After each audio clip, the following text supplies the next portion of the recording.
وبه نستعين وهو خیر معین۔ گفتگو خوارج اباضیہ میں چل رہی تھی۔ خوارج اباضیہ ان کے چند مذاہب کی گفتگو ہے کہ چند ایسے فتوے شاذ ہیں جو کتاب و سنت میں نہیں ہیں۔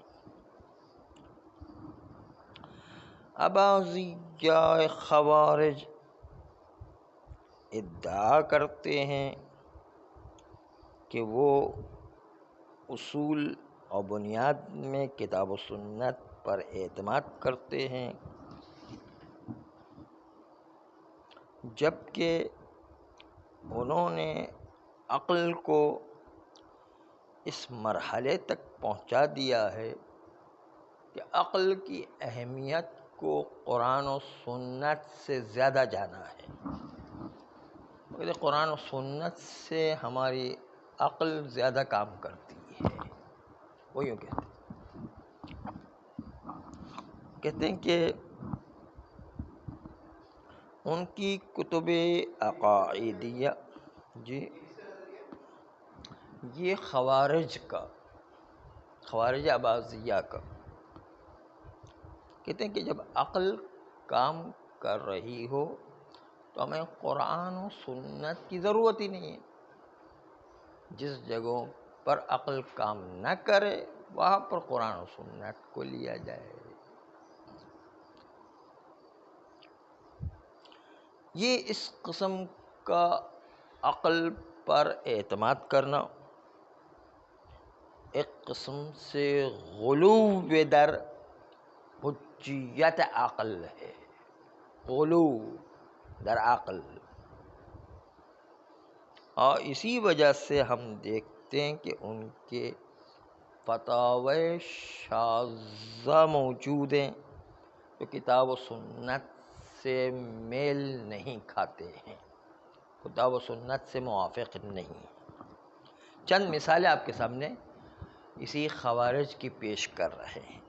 پہلی مثال ان کی یہ کہ وہ سلام کرنے کو اتنا اہم جانتے ہیں کہ ان کے فقہا نے دو گروہ مومنین جن میں جنگ ہو گئی ان میں صلح کروانے سے بھی زیادہ سلام کو اہمیت دی، اور سزاوار نہیں ہے کہ ایک فرقے کو دوسرے فرقے پر فضیلت دی جائے جب تک کہ فتنہ ایک فرقے کی طرف سے وجود میں نہ آئے، تب تک دوسرے فرقے کو ترجیح نہیں دی جا سکتی ہے۔ لیکن انہوں نے حب سلام کو ان صلح کرنے پر ترجیح دی ہے۔ دوسرا نظریہ ہے کہ جب کسی لڑکے اور لڑکی میں حرام کا رابطہ برقرار ہو جائے تو شادی اس میں جائز نہیں ہے۔ انہوں نے دیکھیں عقل کے ذریعے سے استنباط کیا، عقل و روح اسلام کو ملا کر کے استنباط کیا۔ کیا استنباط کیا کہ تو روح اسلام یہ ہے کہ روح اسلام فاحشہ کے ساتھ جنگ کرتی ہے۔ روح اسلام یہ ہے کہ فاحشہ نہیں ہونا چاہیے، اور اس کے ذریعے سے انہوں نے فتویٰ دیا کہ بس کہیں کسی نے فاحشہ کا کام انجام دیا، کسی نے گناہ کا کام انجام دیا تو بس اب اس کی شادی نہیں ہو سکتی ہے۔ یہ دوسرا فتویٰ ہے ان کا۔ تیسرا فتویٰ یہ ہے کہ کسی مسلمان کو اپنی ناک نہیں کٹوانا چاہیے اور غیرت کو باقی رکھ کر کسی کے سامنے ہاتھ نہیں پھیلانا چاہیے۔ اگر اس نے ہاتھ پھیلا کر اپنی کرامت و عزت کو پامال کر دیا اور لوگوں سے زکوٰۃ یا کچھ چیز مانگی تو اس نے حرام کام بھی انجام دیا اور اس سے اس پر عقاب رسوائی آئے گا۔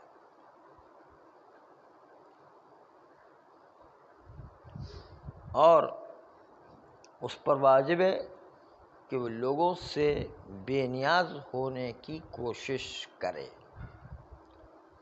اور اپنے آپ کو جو ملتا ہے اسی پر اکتفا کرے۔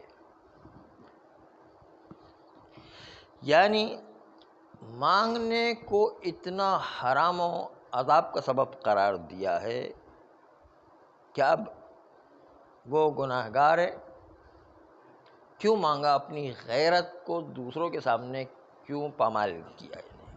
یہ تیسرا فتویٰ ہے ان کا۔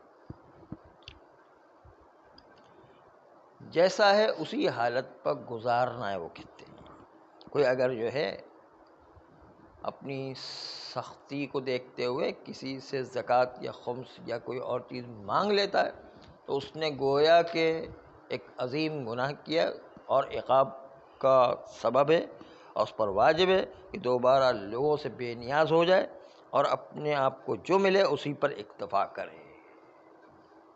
صلی اللہ علیہ وآلہ